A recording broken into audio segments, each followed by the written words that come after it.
do you remember when he's like, "You're a wizard, Harry," and Harry's like, because he's like a little boy. He's like, I live in the staircase, man. But he was a wizard, Harry Potter. I missed the Harry Potter mania because I was in my mid-20s, and so I was aware of it. I thought it was cool. A lot of kids were reading. I saw some of the movies. I liked them, but I never really fell in love with Harry Potter. I keep meaning to go back and watch the movies again because it seems like something I would adore, but for whatever reason, it never really just kind of grabbed me hook, line, and sinker. But I liked it.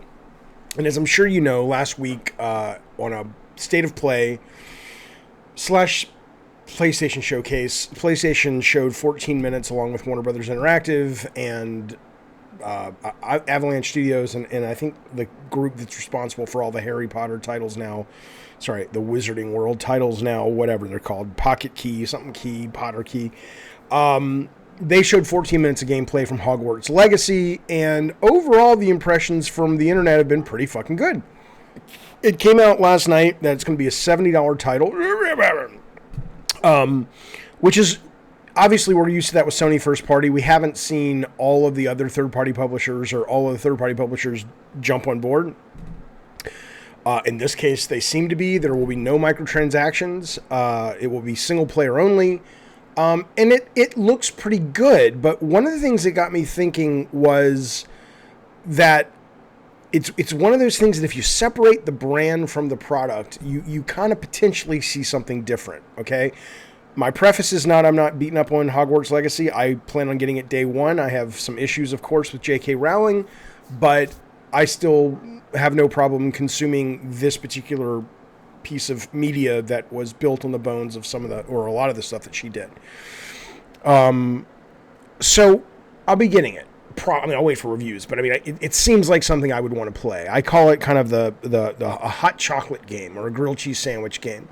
Rob the Mod calls them rainy day games. But this is one of those things that's coming out holiday 2022, which makes me excited because it's one of those things that unless you're totally enamored by Starfield or whatever at the time, whatever the big game is at the time, it seems like one of those great games, like if it's raining or snowing and you've got like a week or two off work, a week or two off school, and it's just you and the big TV and the beanbag and you're just like totally lose yourself to a video game. This is just that kind of cozy, fuzzy socks, Huga style thing. I'm down. I'm so interested in a game like that around the holidays.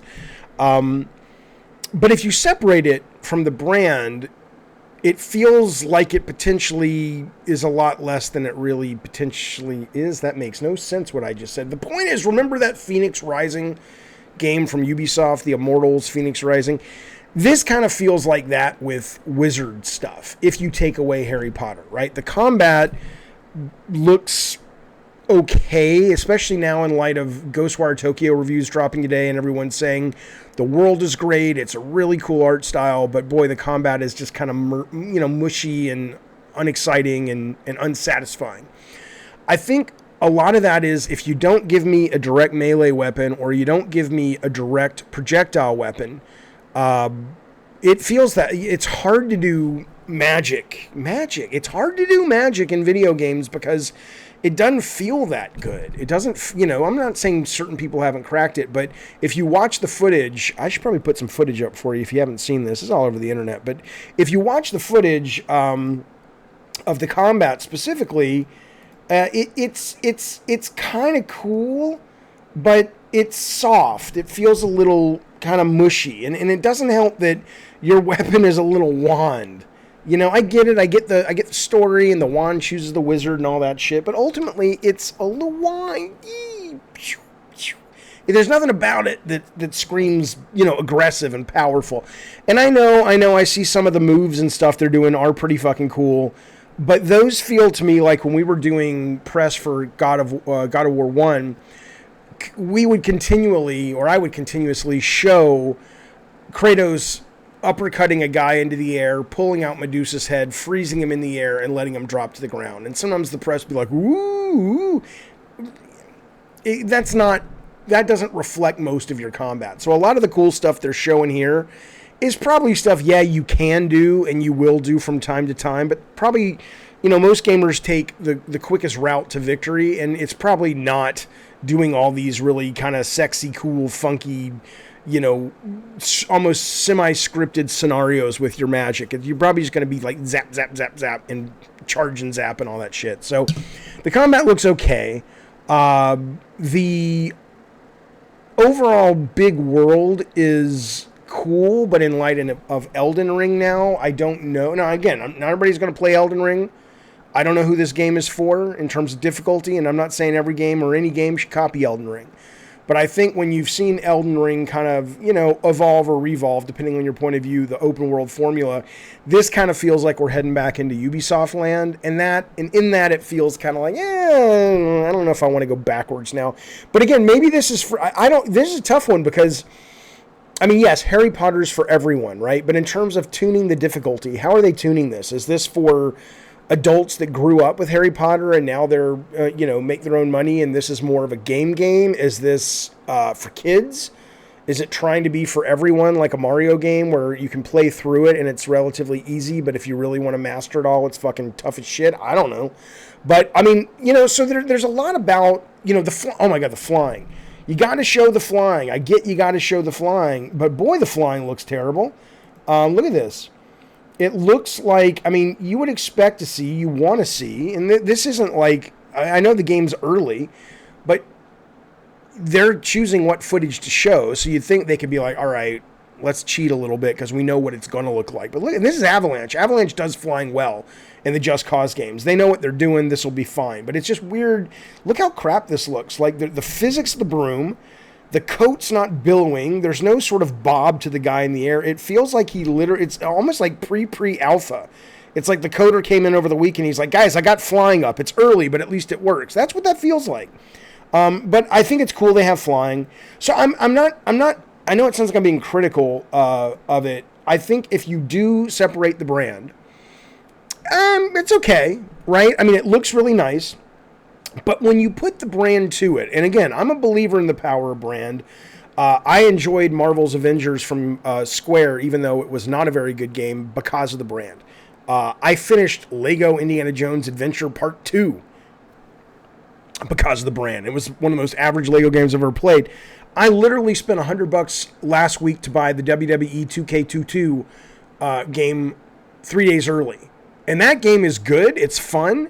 But if you take out Becky Lynch and Asuka and is it Brock Lesnar and all these the Undertaker and his various if you strip the WWE brand out of that, it's fine. It's a fun little fighting game for a couple of days or a week with your friends and you move on. So brand is powerful. And what I will say is cool about this fucking game is that they seem to be embracing the fuck out of the brand, and I love that. Even though, again, I don't know all that much about Harry Potter beyond seeing a couple of movies, skimming some of the books. It seems like if you're a Harry Potter fan or you want to get into Harry Potter's world, this motherfucker is not playing. It is. I would say this game to me feels like if you're a Harry Potter fan, this is, short of reading the books and going into your own imagination, this is about as close as you can get if you're to believe what they're promising here, to literally, even beyond the Universal attractions. This is like stepping into your own Harry Potter adventure, and that's fucking cool. That's fucking crazy. And, they talk about, we're going to be building Hogwarts out and things that you've read about, you've never seen, you're going to get to actually see for the first time. We're going to be building things like areas beyond the castle, beyond the Forbidden Forest that you've wondered what is beyond there, but, Rowling never touched on in her books. It's fucking awesome. It's fucking awesome. And I want to lose myself in this world. The world, for the most part, there's some weird visuals in this, but for the most part, the world looks absolutely stunning. The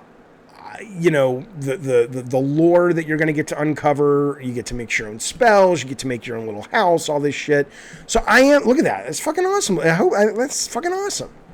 I want to get lost in this world. I want to get lost in this game. I'm excited for it because of that. But if you were to strip away the brand, I would say, it's like that Phoenix game. I played the demo. I was good with it.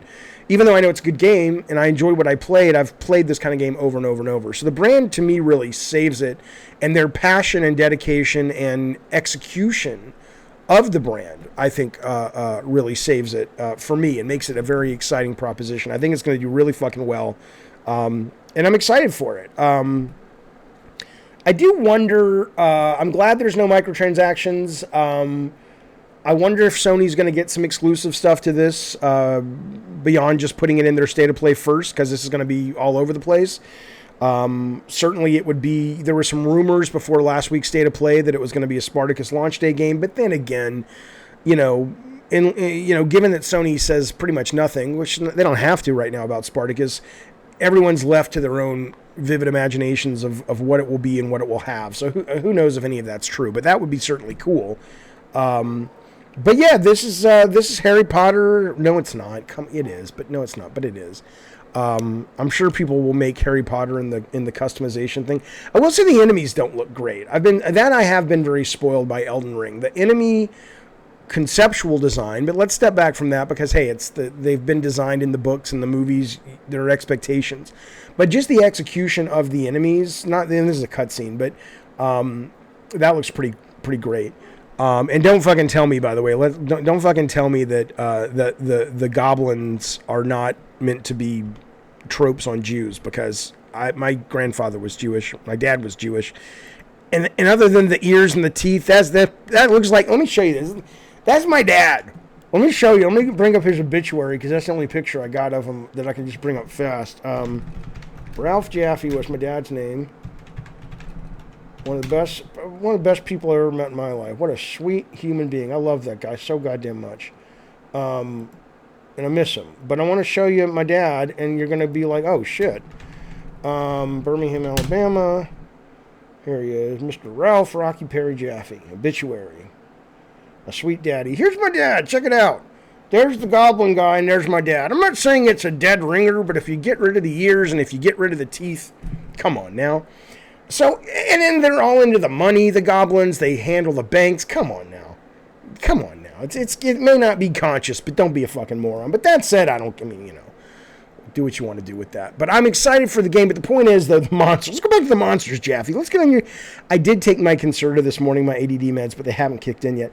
But if you look at like the Elden Ring monsters, they are just so fucking beautifully executed, and they've got like the trolls I'm thinking of that have like the weird dangly bits coming off their mouths, and their inner cavity is all carved out. You can just see like sinew and rotted meat in there. It's just like, and that's not cutscenes. That's fucking real time. And again, whatever. It doesn't matter. It's not like, oh, Harry Potter's a disaster because the enemies aren't that great. I don't give a fuck. I'm just saying that now that the bar gets raised, you notice when the bar is not where it should be or where you're used to it being. But anyway, this looks great. I'm excited to hear about it. If people play it and say, I'll pass. But it's got me excited for Harry Potter for the first time in a very long time, which is, something one of these things is designed to do. That's got to be one of their goals. So I'm looking forward to losing myself in the wizarding world of Harry Potter, with Hogwarts Legacy coming out in, it says holiday, but there's a lot of holidays. What? Arbor Day? But it had snow in the background, so I'm sure it's a Christmas title. I hope it is. It seems like something that's going to get pushed. I don't know if Avalanche has a history of not making their dates, but with COVID and the level of ambition you're seeing here, I'd be stunned if this comes out on time, but I hope it does. I'm excited. And you can do your own spells, which is pretty cool. I hope that there's a degree of success. Instead of just, did you do the minigame? You did the minigame, and you won the minigame. You get a great spell. I'd rather it be, it's like, look, here's a levitating spell.